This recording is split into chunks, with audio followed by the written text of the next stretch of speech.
Hello, everyone, and welcome to our Lunch and Learn today. Thank you all for being here. My name is Sarah. I am the Public Relations and Outreach Coordinator for the Pennsylvania Parks and Forest Foundation. And with me today is David Rose, a Native American artist living and working in Pennsylvania, and his specialties include creating and playing wooden flutes, which is what we're going to learn about today. So welcome, David. Thank you. Thank you very much. I just want to take one quick moment to remind our viewers that if they have any questions for David, they can leave them in the comments and we'll answer them as we see them come in. So please keep the questions coming. So. Oh yes, plenty of questions. Alrighty. I want to thank Sarah for having me come on for this event here. Like she said, I play Native American flutes and other types of instruments too. Been playing for over pretty much all my life, music. I started building flutes about 10 years ago because it's much cheaper than buying from vendors. They can be pretty expensive. So a lot of the flutes I make are from different woods. Some of the flutes I make from the woods from this area are made out of poplar. Poplar's Pennsylvania wood, correct? I believe so. Yeah, poplar. I believe it is. Yeah, it's fact check us. Yeah, and then there's cedar too that I made out of made flutes out of cedar too. But normally when I make my own flutes, I take 2 pieces of blank of wood, and normally I'm going to just run it across the screen here. So you can put your solo there. So. Okay. All right. Now you can see there's some parts there that are routed out. And I'm going to point to, I'll get this right. Okay. This right here is a chamber right here. It's called a short air chamber. And this part here is the long air chamber here. So as you can see, the 2 chambers are separated. And there's a reason for that, which I'll explain shortly. So this is the one piece. This could be considered the lower half, and I'm going to show the top half. It's basically the same, as you can see. I'll do it real slow so not to smear across the screen here. Okay. Alrighty. And then what I'm going to do is show a flute after I have one built. I'll show you. Here's one that's finished, and let's see here. Let me get my orientation here. Okay, this right here, where my finger here, this is the mouthpiece right here, and if you remember, this section right here is where the smaller chamber is, and then right here is where the chamber is split. And then on this side is the long chamber here. So the reason why the 2 chambers are separate is because if you look here, when I play, the air goes through here, and if you see this hole right here on this side, that's where the air hits. Now the air comes out through this side. Let me move my hand. It comes out through here from the small chamber. And then I have a block that it's on top of here, and it comes across and hits this edge right here, which is it's a sharp bevel, and that's where I get the sound from.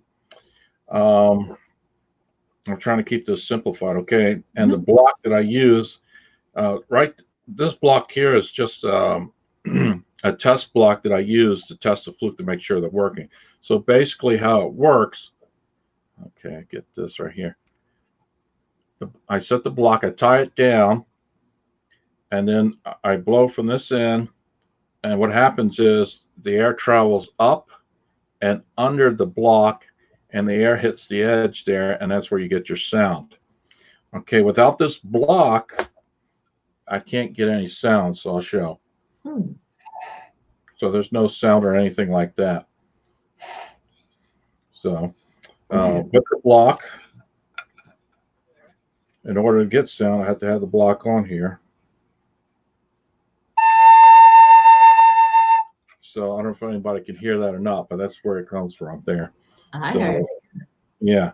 So with the block up here, the air travels under that block and hits the edge. Now, if anybody sees people that play the flute like this, their lips are what create the armature. Okay. Now with this, the armature is created up here at the block, so I don't have to do any extra work. This does all the work for my lips, creating the armature, and makes life much easier. So let me put this rubber band on here to hold this down. This particular flute here I have is sort of an experimental one that I'm working on, and it's made out of poplar wood, and it's tuned to in the key of A, minor key. So I'll play a few notes so you get an idea what it sounds like.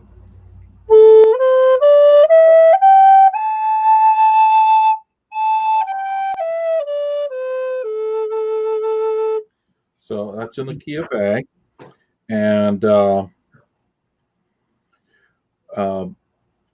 lot of these flutes that are in different keys come in different sizes. So I can show you here. Here's a bigger flute. This one here. Let me get that straightened out a little bit.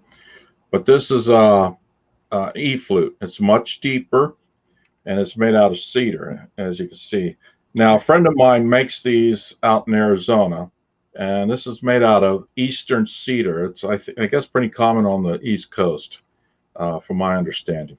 Yeah. But now, is that flute just one piece of wood as opposed to yours that are two?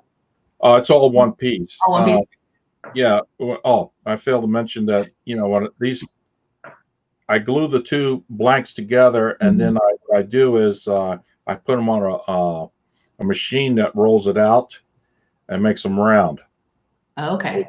Yeah, what the heck you call that? It spins, and I just trim it down and I round it out. So it starts its life out as like two blanks. These two blanks I glue together like this, and then I drill the holes, and then I put them on the machine. It spins it around real fast, and I have a tool that cuts into it to round it out. Yeah. So, but I got to, before I do that, I glue these two pieces out, and I drill the holes, the sound holes and everything. So that's what I do. Looks like Diane's calling it a lathe. Does that ring a bell? Who? One of our viewers here commented that it might be called a lathe. Oh, lathe. That's correct. There you go. Exactly. That's correct. A lathe. I have a nice, expensive lathe downstairs, and that's what I use to do that. I'm just having a little bit of a brain fart today. Hey, no, it happens. So, David, what do the pieces of wood look like when you first get them, and where exactly do you buy them? Are you just going to a Lowe's and Home Depot and asking for? Actually, these blanks here, I got these at Lowe's, and I buy them in strips like this. Yeah. Or I buy them, in boards. So what I do is I cut them down yourself. Maybe about 24 inches and about almost 2 inches wide. And as you can see, let me just get this so people can see. You can see how thin that is. And then I do the routing. Oops. Like this. So I put it on the router, and after I route it, I glue them, and then I drill the holes, and then I put it on the lathe, and then round it out. Now, like I said, I talked about the silver flute, where you play it on the side, that's a very standard flute. Okay. The problem with these type of flutes is there's not a standard how would you say, a standard size or anything like that. You can have um, two flutes in the same key, but different sizes and different materials. So it makes it very unique, as far as, the tone wise. And I'm going to show you the two flutes here. Um, like I said, this was in the key of A, and this one here is in the key of A, which is made out of different material, as you can see. Hmm. So, and they're different sizes too. I'll put them if I can do it. Yeah, I see that. Yeah. Yeah, they're not the same. Let me see if I can line up the holes there. The holes are almost there, but the lengths are different. You can see they're slightly off. Okay. Yeah. Yeah, so they're the same key. They play the same notes, but like I said, each flute maker designed it in their own way, or they have their own particular design. Interesting. So there is no standard. So it's basically when you go buy one of these flutes, you have to try them out to figure out which tone you're looking for and all that stuff. Mhm. It's a personal kind of thing, like find a perfect pair of shoes that you like on your feet. It's basically what what you do. But like this one, I bought this as I use this when I go on tour, and when I go on tour, I take about a dozen flutes. But this one here is made out of biodegradable material. Uh, Wow. it's ABS or something like that. It's the same stuff they use. It's a food grade material. I highly recommend that you don't eat it. So, but it's safe. Um, and I'll play this for you. Okay, and that's an A. And then I'll play one that's made out of wood. And there is a slight difference in tone, and Mm. so one sounds a little bit. The ABS sounds a little bit sharper. This one sounds a little bit more mellower. Yeah. So, um, Yeah. Now, David, you mentioned that you started making flutes sort of out of necessity and expense. So, who taught you to make them, or are you self-taught as well? I'm self-taught. I had a lot of trial and error. I destroyed a lot of potential flutes. But that's normal. Sure. Then I had a little help from other people to help me. I say, hey, do this. Mhm. My biggest problem was lining up the holes properly. That's a big thing. The holes have to be a certain size for the note to be in the right, you know, excuse me. Mhm. Um, so that everything will be in pitch. If the hole's too big, it might be the pitch might be too low and out of sequence of the scale of what you're trying to create. The scales on these things are basically a pentatonic scale Mhm. or blues scales, I would call them, or a lot of rock musicians use the pentatonic scale, in rock music and things like that. So it's basically tuned that way. Um, these are based off of the tunings are loosely based off of the original flutes made by the indigenous people that were here, and the only thing they did was just move the holes a little bit slightly in order to be in tune with other instruments, such like piano, playing guitar, or an orchestra, so that a flute that's not in tune in concert pitch, it sounds horrible. It sounds Mhm. very dissonant. By itself, it sounds fine, but the flutes that I had used when I go on tour had to be able to play with all kinds of instruments. Um, Another thing too is wood density. Uh, the popular one, this flute I made out of poplar, the density of the wood is real thick. Okay, the cell structure, Mhm. and it's got a very sharp sound. I'll compare this to one of my cedar flutes. I'll just do this real quick. It's got a real tight sound. It's sharper. And this one's a cedar.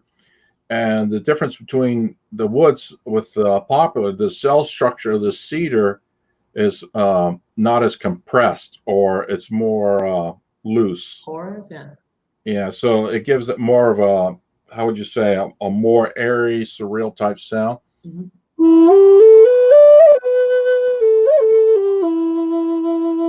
So it's a softer sound.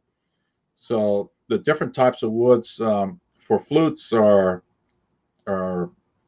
quite different. You know, there's people traditionally a lot of these flutes are either made out of cane, whatever's around the environment. A lot of the indigenous folks made the flutes out of. So, like in South and North Carolina, a lot of the flutes are made out of cane. Mhm. So I have one flute that's made out of cane, which I'll show you. As Beautiful. you can see, yeah, this one's made out of cane. And if you look right, yeah, okay, right here, this piece right here, the block is in the shape of a feather. So Beautiful. yeah, so it's pretty neat. Let me play this one. It's a cane flute.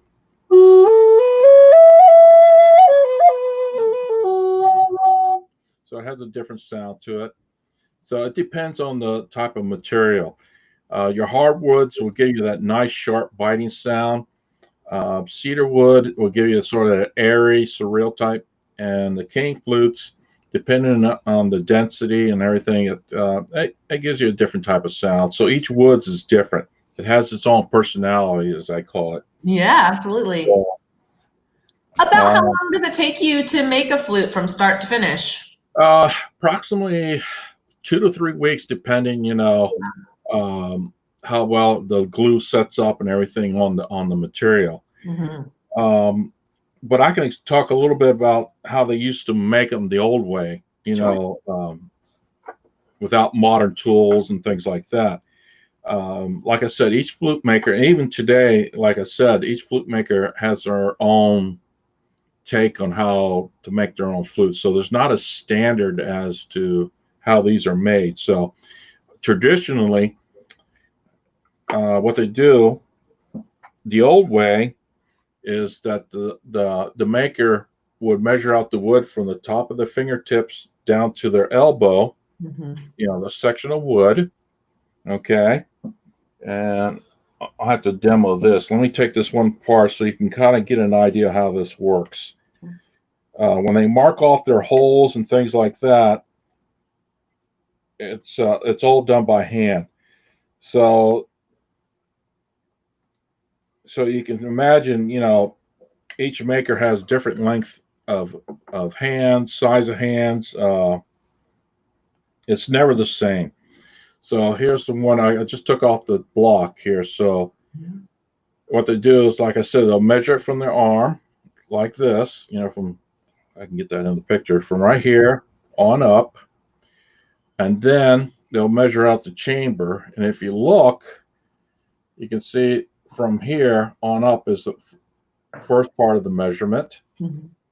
Some will use their finger to measure out the chamber, as you can see right here. Do it like that. Yeah. And then when they do their first set of notes, they put their whole hand here, and then they'll start drilling right here for the first note. You can see how my hand's above this right here, this hole here, and the first note will be starting here. Okay, and then the next hole they'll do is they'll use their thumb to measure it out, or finger, it depends. Yeah. If you look, you can see It's about perfect. the distance between the two holes is finger wide. Mm-hmm. So that's what they do. So, or sometimes they'll use their thumb. Sure. It depends on the maker. Yeah. So each flute is then really personalized. Yes, it is. That's the old way. So, and they have, to our ears, they're not used to homemade type. I call them homemade type, or traditional style flutes. They have sort of a distant sound to it. Excuse me, and sometimes some of them will sound nice, some will sound a little rough, some of the notes will be off, but and also there is a particular style they make where they have a warble. I think on YouTube, if you look up Native American flutes with warble, it definitely has a weird sound to it. Mhm. And it's something I never really liked, the warble sound. It's sort of rough to the ears, but if you ever look it up, a traditional Native American flute, they do definitely have a different sound than a modern Native American style flute. Excuse me. Mhm. All right. Is there any questions out there? No questions, just comments. Everyone's really loving it. They're loving the Okay. sounds. So Okay. Cool. it's soothing. And they're amazed that, the different sounds based on the different wood. That's really cool. So Yeah, yeah. that's great. Um, I know. Let's see. I can tell you that just sort of a history of these instruments. Sure. The flute and the drum are the oldest instruments on the planet. They were the pretty much the oldest instruments on the planet. It's up in Australia. If anybody's familiar with the didgeridoo, and I Sure. don't think they have any kind of percussion there. They use like sticks, when they play. Right. Look like they're kind of like two pieces of wood that clack, but pretty much all over the world, the most common instrument was the flute and drum. So the oldest flute that was found was, I believe, about 40,000 years old in Germany. They found one, or France, I believe. It's one of those two places. So flutes and drums have been around for quite a few years. But uh, here in United States, they've been around for good, close to 20,000 years, I would say. Um, that's my estimate, from what I've read, the creation of these instruments. That's great. Um, but We have a question from Marcy here. What is your favorite wood to work with? well, I like poplar. I like the sound of the poplar wood because I get that nice biting sound when I play, especially when I play on like very lively tunes, fast tunes, and things like that. I need that bite. Um, Now with the softer woods, I play with piano. I like using the cedar one because it's more airy and it's very complimentary with slow songs and things like that. Um, Also, the breath control is different for each one, of different sizes. So with a larger flute, like the one I'm trying to put back together here, um, so I tie it down. As you can see, I'm tying it down with a piece of leather, Yeah. and I'll tie that down. Nice thing, this doesn't have a whole lot of moving parts like a silver flute does. Mhm. So I'll put this on here. Now, when I was talking about breath control, you have to control the amount of air that comes out because if you blow too hard, um, now let me backtrack here a little bit. On this right here, you can push some air in there pretty hard. It'll take a lot of air to make it what they call overblow it, and I'll demonstrate that real quick. I'll play this normally, and if somebody is not used to playing these, they have a tendency to overblow it, so it sounds like this. Good. Sounds pretty bad, doesn't it? Right. So it takes a lot of breath control. So you have to be careful how hard you blow each note. So it's the same with on a silver flute. You got to be careful. Your embouchure on your lips changes while you're playing.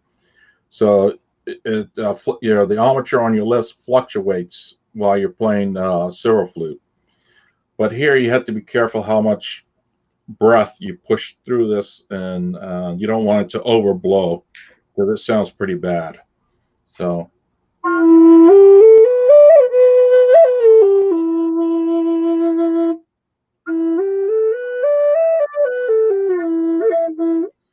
that's one of the things you have to learn is breath control. Yes. There's something else I'm trying to remember. Oh, you can do originally, and I don't have it with me. The first flutes here were made out of bone, and they had 3 holes in it. And those wooden, not wooden, but the bone flutes were used as a signal device for when they go hunting or scouting. So they had different types of signals they would use with those flutes in order to communicate with each other, over a distance. Right. They had like a code of certain sounds that they used to communicate with each other. When they went out on hunting or scouting and whatnot. So over the years, the flutes got bigger, more holes. Normally, there's 2 types of flutes. I think, look, one style uses 6 holes. This is a 6 hole. Another style of flute uses just 5 holes. I prefer playing the 6 hole because it gives me a lot more to work with as far as notes. Let's see what else I'm trying to remember here. Because normally, during a workshop, it's a little bit different than talking to a screen here. So Sure. yeah. Well, we do have some more questions here. I can. Yeah, sure. Sure. So Diane wants to know if you always make your flutes the same basic size and length. No, I like to have different keys. In order to have like a A flute, it's got to be a certain length. A G flute, they're all different lengths. So, but the main flute I make now is in the key of A. I plan to make other keys, so each one is going to be a different length. So that makes a difference too. So I got one flute here. It's in the key of E. It's a tiny one, as you can see, and it's really small and pretty loud too.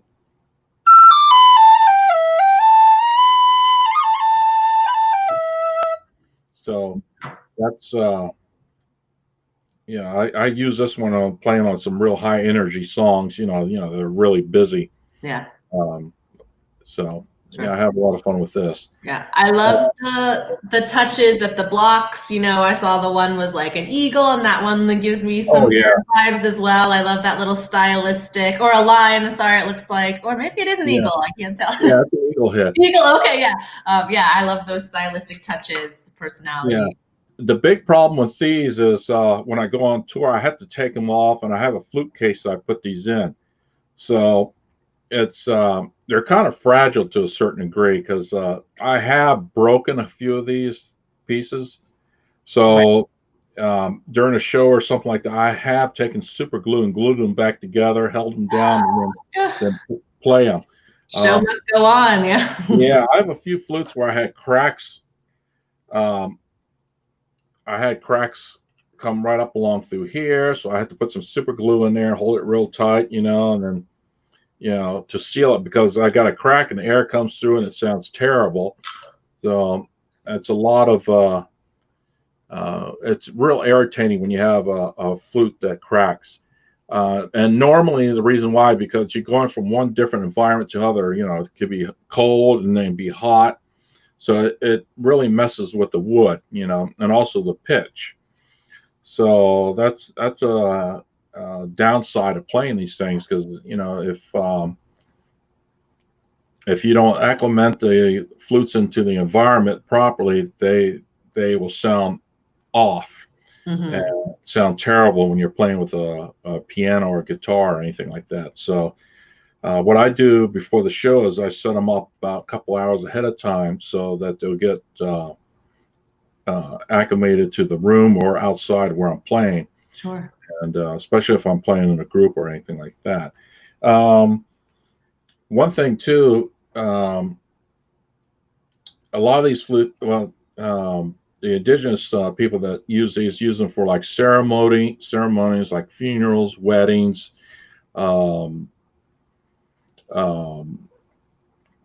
harvest time or planting season, things like that. You know, they use it for all different types of events. Also, they used to do what they do is try to imitate the sounds of nature. So I'm going to see if I can do this. Um,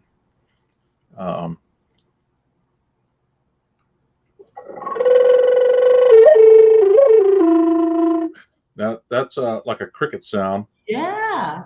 So it sounds much better on a different size flute. You'll be able to get the gist of the idea. You know, that's sort of like a cricket sound. Now, on this, see if I can pull this off. Mhm. What's that sound like to you? Perhaps, oh gosh, maybe a wolf? That A or bird? a bird on a lake, Bird on a lake? a loon.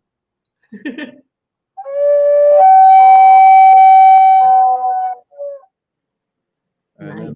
then I can bend notes on here. When I bend a note, see if I can do this on the screen here. Can you see that? Yeah. So when I bend a note, that controls the amount of air. I restrict the amount of air coming through it, and it changes the pitch of the note slightly. So when I bend a note,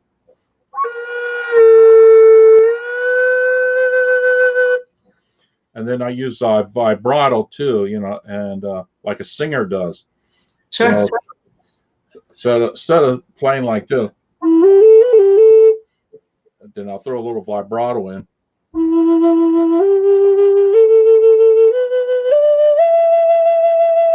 So sort of like a singer does when they sing, put a little vibrato to give a little bit of emotional content to it.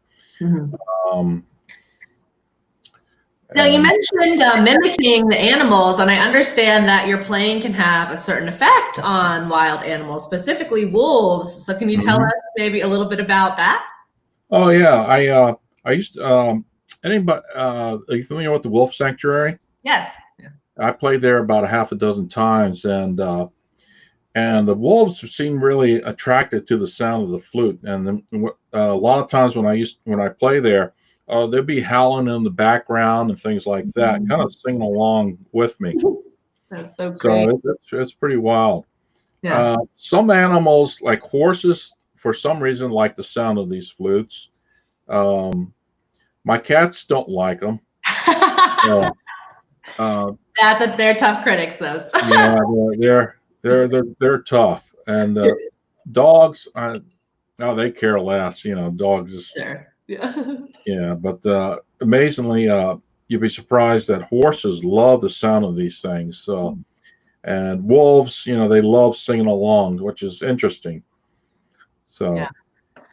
So So, birds too. Some birds like to hear these, and they come around, they sit around, and watch you play, and they sort of kind of sing along with you and things like that. I had that happen a couple times with birds. They come around. that's so sweet. Um, so it's interesting. Um, We do have some more questions. People are oh, curious about your music and your work with the band. So, can you go into that a little bit? oh yeah. Where can people Uh, find it? Can you talk us a little bit about any tours you might be going on, or anything like that you could okay. share? Right now, all our tours have been canceled because of the COVID. Sure. So where you can buy our music is on the band I'm playing now. It's called Ancient Voices. Excuse me. We have an album out called. It's brand new. It's called Under an Open Sky. It's Dan Kennedy and myself. Now we have some YouTube videos. If you look under Dan Kennedy piano and look up under his YouTube page, you'll see a song called "Sweet Rain." So you can see it's a pretty neat video that we did, and and a lot of the music that I have is on iTunes. So if you look up my name, David Rose, but there's a lot of other David Roses on there. So try to look for this the icon they used, for flute music and things like that. So Sure. I'm on there. I used to sell through CD Baby, but they shut down their CD store, so they that's a whole different story there. But mainly, you can hear the music on Pandora. Anybody familiar with Pandora? Yeah, yeah. Yeah, Online radio. Pandora. I'm on Spotify. I Wonderful. have one album on Spotify, I believe, and the rest of them are either on iTunes or Apple Store Music or whatever they call it nowadays. Sure. That's where it's at. Great, great. Um, so that's basically where you can get it, or you can, I'm on Facebook, and you can contact me because if you're interested, you want a CD signed or anything like that, I'm more than glad to sign it, that kind of thing. Um, but for now, we have our music listed, like I said, on iTunes, and you can listen to us on Spotify and Pandora. It's Great, on there. great. Yeah, many sources for people then to listen. So David, do you have anything else you want to share with us today? I thought it would be great if we ended with a song. I know some of our viewers Okay. are asking for that, but I just wanted to make sure you had the time to tell us whatever you needed to say before we Well, wrap. I want to say thank you all for having me doing this. This is a little awkward for me to talk into a webcam. I never did anything like this. I'm used to having the interaction with real people in a room. So I had to kind of think of how I approach this, as far as talking about flutes and things like that, in this medium. But yeah, I'll definitely end it out with a song here. Um, a solo piece, of course. Let me make sure I have my block lined up. And let's see. I'm going to adjust this a little bit so people can see it. Sure. So I back up a little too.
All right, I kept it short and sweet. So I want to thank everybody for having me. I really enjoy this. Like I said, this is the first time I ever did anything like this, so it's a little awkward, but I enjoyed it. I think you did a great job. So Thank you. thank you so much for being here with us, David, and for sharing your talents with us. All right, thank you very much. It was my pleasure. Take care. You too.